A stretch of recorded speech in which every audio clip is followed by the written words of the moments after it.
right, Kentucky Dave. How about a preamps short feature to get us jazzed up for? Let's put it this way: it'll give us something to talk about on the road. It will indeed, folks. We've had Ed Bareth on the show a number of times, and Ed had some health challenges last year, and then has slowly gotten back into modeling as he's got that situation stabilized, and we're happy for him in that. But he's diving back into a large scale model airplane project that he's been known for. And we'll let him explain what he was trying to do himself as we get this feature started. But Dave, really looking forward to this. It's the first time we've done anything like this on the Dojo. And I think folks are going to enjoy this project. Yeah, we're experimenting, trying to bring you all additional content and present it in a new and different ways. So this is a work in progress, and we're gonna learn from this experience, and we appreciate Ed helping us out. Well, let's get our conversation with Ed rolling here, man. You got it.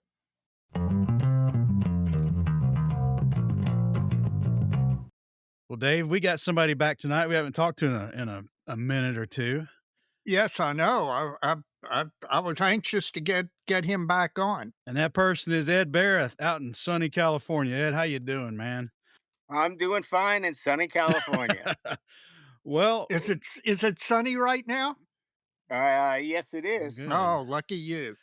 We know you had some challenges, I guess, last year. And Yeah. I'll let you talk about whatever you want to talk about that. But I know in our offline conversations, you were, how to say it, you had some concern that maybe your skills may have atrophied during your downtime. Yeah, it seems like a perfect thing. Everybody's saying, I had some chemo for 6 months for non-Hodgkin's lymphoma, and it was treated, and I'm in, doctor says complete remission. But everybody's saying, are you back to the way you were? Yeah, that's how you said it. I remember. Let's do an experiment. Let's see if I'm back the way I was. And the most complicated model that I do is 30-second aircraft. Yep. I've done them well before, and I've received, national awards for them. So the feeling is, can I do one to the same quality that I used to? And so that's my little experiment. Won't you tell folks exactly what you're building? Now, let me back up one more question before we do that. Now, did you do anything prior to starting this project we're about to talk about a little bit this evening to kind of test the waters that you were looking like things were going to be okay to proceed with this big project? Well, our club had a contest in December, but I ended up building a P-51D Tamiya. Oh, you got to build a 20-year-old Tamiya model Okay. was the contest. And so I built a P-51D out of the box with natural metal finish. And I could tell I wasn't back yet fully. Okay. I didn't have the concentration. I didn't have the patience in December. And my last chemo was at the end of October. So December was pretty quick. Yeah, that would be pretty close. Just a few months. So was most of the effect mental? In other words, was it mostly concentration and stamina? Or, I have the physical tremor challenge. Did you have any physical side effects? No, I didn't. Other than I didn't have the stamina. I was tired a lot. I couldn't put the hours in that normally. I have the benefit of being at the bench, jealous time compared to a lot of Yeah, people. you're one of those Oh, retired yeah. guys. Yes. We know a couple of those, and yes, Yes. it can be a little It kills envious. us. Yes. Yes, I can beat Mike's monthly quota in a day. Yeah, I know. Don't rub it in, Ed. Don't rub it in. Yeah. We can end this now. You are back because I've seen previews of what you got going on. So let's talk about this project and what you're hoping to do here. Okay, well, what I'm doing is a 30-second Trumpeter Douglas Dauntless SBD-5. And I've been told this is one of the good trumpeter kits, and it I is. hope so. That's a relative term there, Ed. I know, that's what I'm saying. This is considered one of the good ones. So I'm doing this in 30-second, and 30-second, to me, by definition, is Class A, so to speak. And I'm doing this for awards consideration. And my philosophy is, in 48, because normally I do 48th as Yeah. well. In 48th, everything extra you do is a positive. In 32nd, everything you could do but don't is a negative. I understand. Yeah, okay. Keep going. For those people who do armor, 32nd airplanes is just like 32nd armor, except you can't put a sandbag over your Ah, mistakes. come on now. Oh, you can hang a tarp over it. That's Come true. on. And so I'm doing this basically flat out. And I'm adding some extra, there's more I could, but I'm adding some 3D instrument panels from a company called Kelik, Kelik, which I believe is from Okay. Ukraine. Mhm. Yeah. I'm adding some Eduard die flaps. I'm adding some one man army stencils, Mhm. Those are amazing. and I'm adding some resin wheels. That's what I thought I was starting with. And then, Here comes scope creep, our old friend. yes, well, because I like the instrument panels so much, those 3D panels, they're really nice. Yes, they are. I said, I'm going to put some lights in so you can see them. Mhm. Okay. I've already have the lights, and I already had the battery from an earlier project. And it turns out I can fit the battery inside, and the lights are just about scale. So, but the question was, how do you flip the switch inside the plane? Mhm. And that's what led me to down this horrible rabbit hole of trying to use Bluetooth on my phone. And that got me to modules. I ended up ordering modules and this and that. And I spoke to Chat GPT and we had some lovely discussions. But to make a long story short, it just was a bridge too far. And what I just figured I would do instead is I can't reach the switch on the actual battery. It doesn't work Mhm. where I can get to it. If I put in another switch, there's a part of the plane where the machine gun Yeah. bullets drop out in the back, and that is open. So I just had to find a switch that would fit, which I thought would be easy, and turned out to be another rabbit hole to to find the small on-off switch. Evidently, you can find small momentary, but not small on-off, which I finally found and got it in, and I hooked it up to 3 lights in, and I said, why should I stop there since since the model comes it's very nice, the model comes with a clear cowling and engine. Mhm. So, I had to trick it out a bit, and then I figured since I tricked it out a bit, why don't I add a light in the engine so you could see that? And then I figured, well, since I did that, now I gotta add more stuff to the engine. This isn't your first lighted model, but it sounds like this is the first time you've gone this extensive. Yes. And this is the first time inside the model. I did a 72nd Ukrainian armored personnel carrier. And I put a couple of lights in, but that you can put through the Yeah. base Right. and what have you. And so that was relatively easy and straightforward. This is, enclosed in the plane. So obviously, yes, I cannot change the battery. But let's face it, how often am I going to put the light on? Maybe, a couple hours every 6 months at a show. I'm really not that worried about it. And I honestly think the battery will last longer than I will. So I'm really not that worried. But that raises a question for me. Now, do you have a lighting mentor modeler that you're getting help from, or is this all Ed Bareth and experiment and chat GPT and reading stuff online? No, no, And retired JPL engineer. Yeah, well, that too. I have to confess, I do have a mentor. When I did the other model, I spoke to our friend Bauble. Oh, yeah. Bauble told me what LEDs to buy and what battery holders to get. I admit I've checked with him a bit. You chose wise because he's one of the folks Dave's referring to that's at Wonderfest usually. So we've seen his Yes, big but even big sci-fi subject with all their internal lighting. So pretty Well, cool. and not only yes, not only that, Ed, it's not like I'm faulting you for that. I think that's smart. If you've got resources out there, why would you possibly try and learn it yourself when you can reach out and tap that kind of knowledge. So yeah, so that gave me the leg up. I use the same battery holder and the same LEDs. That's fine. And even Bubble doesn't deal with hooking up through the phone yet. I suspect he might at some point, though, Yeah, because it's that's coming. Ed. It's not just this episode short we're doing here that folks are going to hear about this.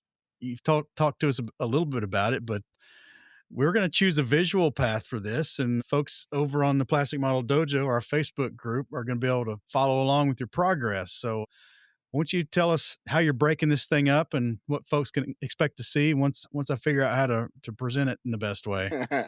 Chapter one is obviously the cockpit, and I have all pictures before I wash, after wash. I've got different interior colors, and I'm going to be showing just how to do the complete cockpit. Okay. And I've got notes, and I upgrade the directions. And it's a really nice cockpit out of the box, to tell you the truth. The only thing I added with those 3D instrument panels, although they give you 3D seatbelts as well. Chapter two is the engine, which I obviously wire up and put a lot of stuff in there because you can see it. It's because it's clear plastic for the engine and the cowling. Okay. Now you're going to leave it that way when you paint it? Yep. Okay. Yes, I All right. am. You got a lot of work to do then. One side's going to be painted, the other side you're going to be able to see it. Okay. Oh, Well, that's smart. that'd be a good presentation.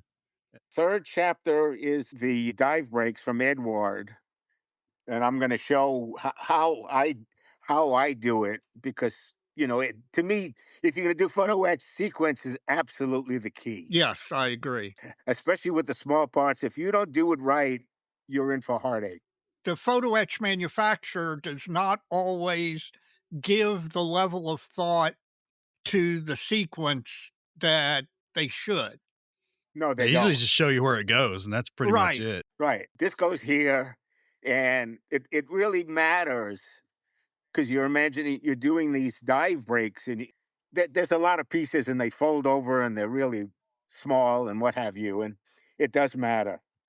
Chapter four is sort of the lights, just rehashing of how I do the lights, and I show you all the details. I'm showing the people what LEDs I use, what switch I use, what the battery holder, all that kind of stuff. So you can immediately, if you want, you can just get them. And the LEDs are really nice. You don't even need any resistors as long as you're using a watch battery. Okay. Okay, you're going to light the engine, you're going to light the instrument panel, cockpit. Right. You're going to obviously, I assume you're going to light the nav lights. Oh no, I'm not. I'm not. Okay, you're not doing the No, nav lights. All right. no, I'm not doing any of that stuff. Is there anything else you're lighting? Yes, I'm. There's a light in the back, so you can see the radio compartment. They really did a nice job in giving you the 3D decals for the radios. They really look nice, and I said, so I put one in the back as well. Yeah, because it's probably down in a hole, isn't it, behind the gunner's position? Yeah, Yeah. and if part of this experiment is to show what it takes to make a model for national, then I cannot go crazy enough. I can't go too far. Provided you do it all well, that I would agree with that. Right. You you throw a bunch of poorly executed stuff on there, and that's maybe a different story. But I know you, Ed. I know when we first met out in Las Vegas, it was a 48 scale plane and a 38 scale plane that had us Yeah. think to Oohing and have you over ahhing. to the table for our initial conversation. So I know you're going to do this well, and I think it's really cool that you've been willing to parse this out into digestible chunks of information, and we can put that out there, and folks can just see what a one of these large scale projects actually looks like if you really want to trick it out to the nth degree. And then the like chapter four, you put the fuselage together, and then I put the wings. But to be honest, that's pretty straightforward. Sure. I've got the wings and I've got the tail on, and then there's always the glass, which is its own chapter. Please tell me there are aftermarket masks for that canopy. Oh yes, of course. Good. Good. Eduard has masks. Good. I could not think about it otherwise. Amen, brother. Well, speaking of masks, I know you said you're gonna use the one-man army, and I assume that big set probably has does it have the internal stuff and the external stuff? No, it's not internal. It's basically just external. Okay. Please, I know there's folks out there like, "Yeah, I might wanna try painting my own markings, but I've never done it." So, hopefully that's gonna be a chapter as well as Yes, and that's a challenge. It's not as easy and straightforward because the masks are big and sticky. yeah. And the problem is it's very hard to get it right in the exact place the first time. And it's not like decals where you can just move it Yeah. a quarter of an inch. Okay, well, looking forward to Right. that because that I know Dave's been thinking about that a little more, and, Yes. Yeah, that's one of my projects for this we're year. we're in a smaller scale most of the time, so we'll see how it goes for us, but, really curious how the one-man army works out for that. So we're gonna get this thing in chapters, and folks are gonna be able to see that at the Plastic Model Dojo, Right. and I'll go Is run straight to the end now. Once this is all said and done, do you have a scheme in mind for this, for the actual finish of the airplane? Yes, it's the uh, three color Enterprise 1944, and I have a good couple of pictures. And what I also have to bring up is this business of Chat GPT. It's probably been lying to you. yeah, Well, I have to, and I'll send you the notes. I went on ChatGPT and I said, started off easy. What colors should I use for my Dauntless 1944, what have you? And it gave me the non specular blue and intermediate and insignia, blah, blah, blah. right. And then I asked it, what paint should I use? And it gave me Vallejo and it gave me AX or something, what the other one. AK. And it mentioned the pros and cons of using each. Well, these are directly, but you got to mix these. Okay. And then I said, well, suppose I want to use Tamiya. And it said, okay, the mix for Tamiya is this. And it gave me the three color mix for each thing. And then it said, would you like some more details? In other words, what scale are you doing? And I said, I'm doing 32nd Trumpeter SBD-5 VB10 from 1944 Enterprise. And it said, okay, for a 30-second trumpeter kit, that this is to me a mix for 30-second ratio. Hmm. No, so it taking scale lighting into account. Yes, Huh. That's interesting. it gave me the mix for the blue, which is four colors. Told me how to the lacquer thinner. It gave me the colors for the other ones, and then it also said, in other words, do you want to fade? And I said, sure. And it said, okay, here's the fade mix. Oh, This man. stuff's getting good, man. So it gave me, how to add, to what I already had to the main mix. All right. It tells you where to spray, what have you, and that kind of stuff to fade. It also has a grime mix for the white, where to spray. It has advanced multi-tone fading secrets. Then it asked me realistic patterns. And then I also asked, what should I use for the national insignia, for the sea blue around the white? And it said, well, for Tamiya, you can use the sea blue, but really, to get a slightly richer, deeper insignia tone, it gave me a three mix. Well, I'll be So, curious when you mix these up if you're happy with them. Yeah, me too. yeah, We'll see. I so far, yeah, I'm certainly happy with the white, with the light gray is really what it Yeah, okay. is, right. and the blue. And then it also asked, would you like me to show you a picture of to explain the shading panel? So I said, sure. So it printed me out a picture. I'm not quite sure where it got it. See, that's the other thing, It may have made it. because It may have made it out of whole it's cloth. what's funny is the picture shows the exact color mixes for the Tamiya exactly, but the picture of the plane doesn't quite look like a Dauntless, although it says it Yeah, is, Right. and it sort of is. but it's sorta not. Some of the writing is backwards in the sense that it points to to the cowling and says slightly cleaner towards tail. Well, Ed, I wanna thank you for your willingness to chop up this project and document it for us so we can help feature it, and we'll get these first few chapters once you get the final drafts to me up on the dojo, and, folks can, follow you along and see that Ed Barrett's back, and we're glad your health is managed now, and we look forward to seeing what this sucker looks like when it's done.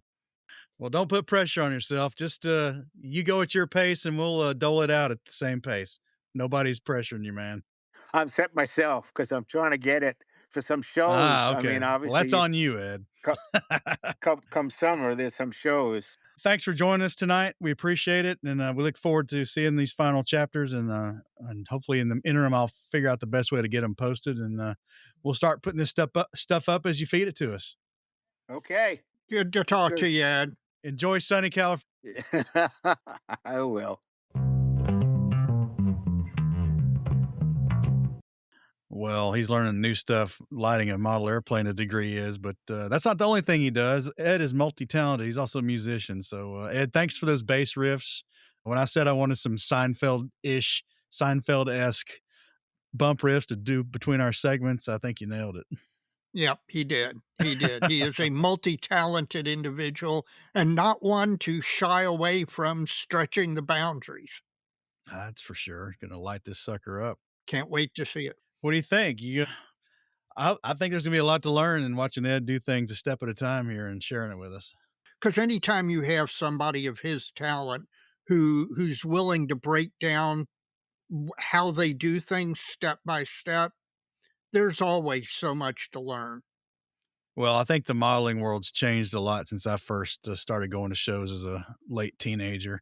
I remember one time at a show in North Carolina, Dave, that I asked a modeler how they did something, and they actually told me that it took them years to figure out how to do that thing, and I was just going to have to learn it myself. You hate that. Thank God we are well past that. I hope so. I've not run into that much. No. Nah, I haven't. That might have been the only time that ever happened, honestly, but it did happen. Yeah. And Yeah. it's nice to know that Ed is not only willing to share, but he's going to have to put in some work on the back end of his stuff to give it to us. There's going to be, and we all benefit. We all benefit. And I got a couple of 30-second scale aircraft in my stash, a couple of float planes, one that he's built, the Kingfisher. Between Glenn Hoover's book on building that kit and Ed Barrett's gray matter, I think I got a good shot at actually getting that sucker together. Yep. I can't wait to see you do it. Well, we are on our way to AMPS as of the end of this week and look forward to seeing everybody who's going to be there in South Bend, Indiana.